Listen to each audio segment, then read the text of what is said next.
Salam dəyərli izləyicilər, dəyərli futbol sevərlər, hər birinizi xoş gördük. Bəli, Qarabağ komandası dünyanın ən bahalı heyətindən malik olan komandanı Bakıya gətirdi. Chelsea komandası ilə bugün qarşılaşacaq Qarabağ komandası oyun öncəsi baş verənlər, açıqlamalar və digər maraqlı futbol və transfer xəbərlərindən xəbərdar olacaqsınız. Sona qədər videonu izləməyi tövsiyə edirəm. Bugün axşam canlı yayımımız olacaq. Oyun ərəfəsində sizlərlə canlı yayımda görüşəcəyik. Ona görə də kanala abunə olub bildirişləri açıq tutmağı rica edirəm. Çünki yalnız abunəçilərimiz canlı yayımımızı izləyə biləcəklər. Fikirlərinizi də yazın şərhlər bölümündə və dostlarınızla paylaşmağı da unutmayın. Mən isə xəbərlərin geniş təfsilatına keçirəm. Dəyərli izləyicilər, əvvəllər də xəbər verdiyimiz kimi Qarabağ komandası bugün Çempionlar Liqasının Liqa mərhələsinin 4-cü turunda İngiltərə təmsilçisi Chelsea komandasını Bakıda Tofiq Bəhramov adına Respublika stadionunda qonaq edəcək. Oyun Bakı vaxtı ilə saat 21:45-də start götürəcək. Oyunu Avstriyadan olan Hakimlər Briqadası Sebastian Gişhamerin rəhbərliyi altında idarə edəcəklər. Bəli, Sebastian Gişhamer haqqında da bir qədər sonra danışacağım. Bu bizə tanış hakimdir. Azərbaycan çempionu hazırda 6 xalla 36 komanda arasında 15-ci pillədə qərarlaşıb. Rəqibi Chelsea komandası da eyni xala malikdir, lakin vurulan qollara görə üstünlüyü var və ona görə də 13-cü pillədə qərarlaşıb. Qeyd edim ki, dünən keçirilən oyunlardan sonra komandamız daha 2 pillə geriləyib. Dünənki oyunlara qədər 13-cü pillədə qərarlaşmışdı. İlk turda Benficanı 3-2 hesabı ilə məğlub etmişdik. Daha sonra Kopenhageni Bakıda 2-0 hesabı ilə məğlub etdik. Sonra 3-cü turda İspaniya səfərində Atletik Bilbao'ya təəssüf ki 3-1 hesabı ilə məğlub olduq ki, bu oyundan da xal almaq imkanlarımız kifayət qədər yüksək idi. Amma bugün Chelsea komandası dünyanın ən bahalı heyətlərindən birinə malik olan Chelsea komandası ilə Qarabağ komandası qarşı-qarşıya gələcək. Sizcə Qarabağ komandası bu komandadan xal ala bilərmi? Bu komandadan xal almaq bizə hava, su kimi lazımdır. Qarşıdakı oyunlarda ən azı bir qələbə, bir heç etsək, növbəti mərhələ şanslarımız olduqca yüksək olacaq. Amma bununla yanaşı bu görüşdən xal almaq bəlkə bizim növbəti mərhələ şanslarımızı daha da artırmış olacaq. Nə düşünürsünüz? Qarabağ komandası bugün Chelsea'dən xal ala bilərmi? Heç heçə və yaxud qələbə ehtimallarımız varmı? Fikirlərinizi şərhlər bölümündə yazın. Dəyərli izləyicilər, bir qədər öncə qeyd etdim. Qarabağ-Chelsea oyununun hakimi bizə tanış hakimdir. Sebastian Gişhamer ötən ay milli komandamızın oyunu idarə edib. Söhbət Ukrayna-Azərbaycan qarşılaşmasından gedir. Hansı ki, Polşada keçirilən görüşdə Ukrayna millisi 2-1 hesabı ilə qələbə qazandı. Oyunu ədalətli idarə etmişdi deyə bilərik. Əgər məğlub olduqsa bu hakimin günahından olmadı. Sadəcə milli komandamızın zəif təsir bağışlamasının səbəbindən oldu. Bundan əlavə bu hakim 21 yaşlardan ibarət milli komandamızın oyununu da idarə edib. Qarabağın daha öncəki illərdə oyunu da idarə edib. Bu barədə qısa məlumat verim. 21 yaşlardan ibarət milli komandamız Çexiyanın 21 yaşlardan ibarət milli komandası ilə qarşılaşıb 2017-ci ildə və həmin görüşdə Çexiya millisi 5-0 hesabı ilə qələbə qazanıb və həmin oyunun da hakimi məhz Sebastian Gişhamer olub. Dəyərli dostlar, Qarabağ komandasının Hakkenlə səfərdə 2023-cü ildə qarşılaşması yəqin ki, yadınıza gəlir. 1-0 hesabı ilə Qarabağ komandası qalib gəlmişdi. Həmin görüşdə baş hakim yenə də bu hakim idi, dəyərli dostlar, Sebastian Gişhamer. Bəli, Qarabağın ikinci dəfə oyununu idarə edəcək. Birinci oyunu uğurlu olmuşdu. Qarabağ komandası səfərdə 1-0 hesabı ilə İsveç təmsilçisi Hakkeni məğlub etməyi bacarmışdı. Bu dəfə öz meydanımızda uğurlu olsun, ayağı düşərli olsun, inşallah Chelsea-ni məğlub edək. Siz nə düşünürsünüz? Qarabağ Chelsea-ni məğlub edə bilərmi? Qarabağ UEFA Çempionlar Liqasının Liqa mərhələsinin 4-cü turu çərçivəsində baş tutacaq Chelsea-Qarabağ matçı ilə bağlı azərkeşlərə müraciət edib. Müraciətdə Tofiq Bəhramov adına Respublika stadionunda keçiriləcək matçı izləmək üçün azərkeşləri stadiona erkən gəlməyə çağırıb. Qarabağ komandası qeyd edilib ki, stadiona rahat daxil olmaq, sıxlıqdan yayınmaq və komandanın isinmə hərəkətlərini tam dolu tribunalar qarşısında həyata keçirilərək əlavə motivasiya qazanması məqsədi ilə bu çağırış edilir.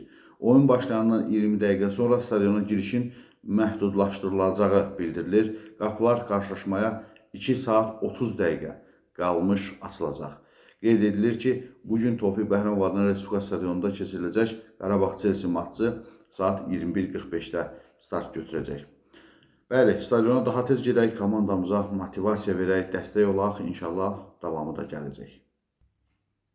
Stadiondan birbaşa izləmək imkanı olmayan, televiziya qarşısından komandamıza dəstək olmaq istəyən azərkeşlər üçün bir daha qeyd edim ki, Qarabağ komandasının ev oyunları CBC Sport kanalı vasitəsilə canlı yayımlanır, səfər oyunları ictimai televiziya vasitəsilə canlı yayımlanır. Bu isə o deməkdir ki, bu matçı, yəni Qarabağ-Chelsea matçını CBC Sport kanalı canlı yayımlayacaq.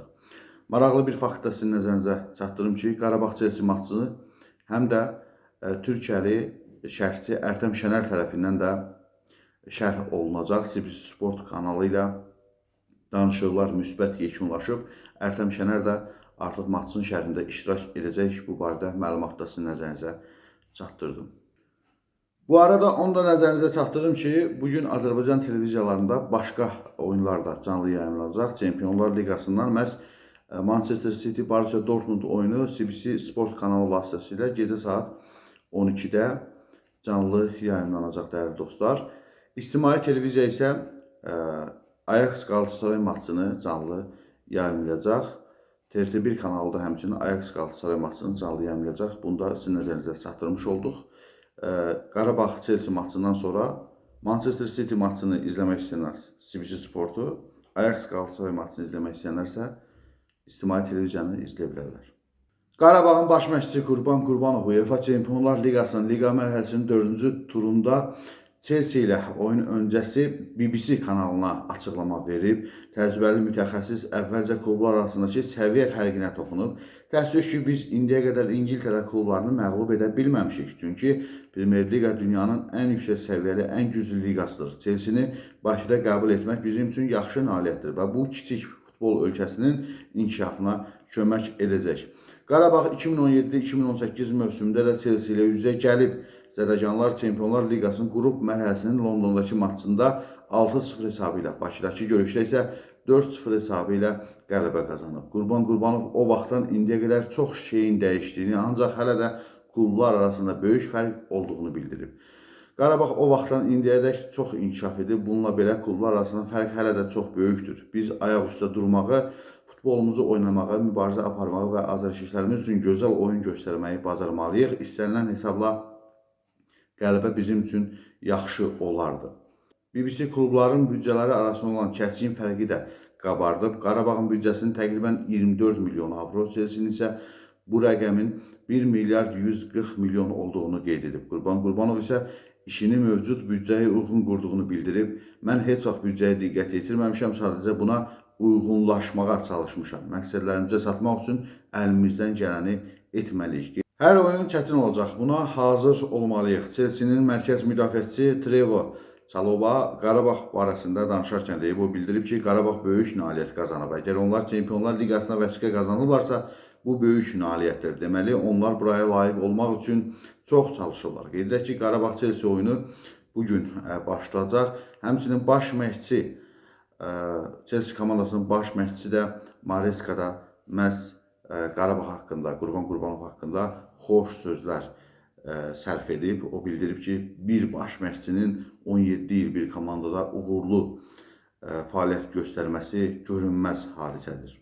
Siz nə düşünürsünüz? Qurban Qurbanov, Qarabağ birliyi nə qədər uğurludur? Fikirlərinizi şərhlər bölümündə yazın. Dəyərli izləyicilər, təəssüf ki, Qarabağın 19 yaşlardan ibarət komandası Gənclər Liqasında yenə də məğlub oldu. 7-1 hesabı ilə Benficaya, daha sonra 5-0 hesabı ilə Kopenhagenə, daha sonra Atletik Bilbao'ya 3-0 hesabı ilə məğlub olan Qarabağın 19 yaşları bu dəfə Chelsea komandasına 5-0 hesabı ilə məğlub oldular. Baxmayaraq ki, ilk hissə 0-0 hesabı ilə yekunlaşıb. İkinci hissədə 5 qol qapımızda gördük və beləliklə 5-0 hesabı ilə Chelsea-nin 19 yaşları qalib gəldi. Ümid edirəm ki, axşam əsas komandamız Chelsea-ni məğlub etməyi bacarar. Dəyərli izləyicilər, bugün Çempionlar Liqasında Qarabağ-Chelsea maçından başqa bir sıra digər qarşılaşmalar da başlayacaq. Xüsusilə bizim izləyicilərimiz üçün Ajax Galatasaray, Manchester City, Borussia Dortmund, Brügge, Barcelona maçları xüsusi maraq kəsb edəcək. Bütün maçları hal-hazırda ekranda görürsünüz dəyərli dostlar. Xoş seyirlər arzu edirəm.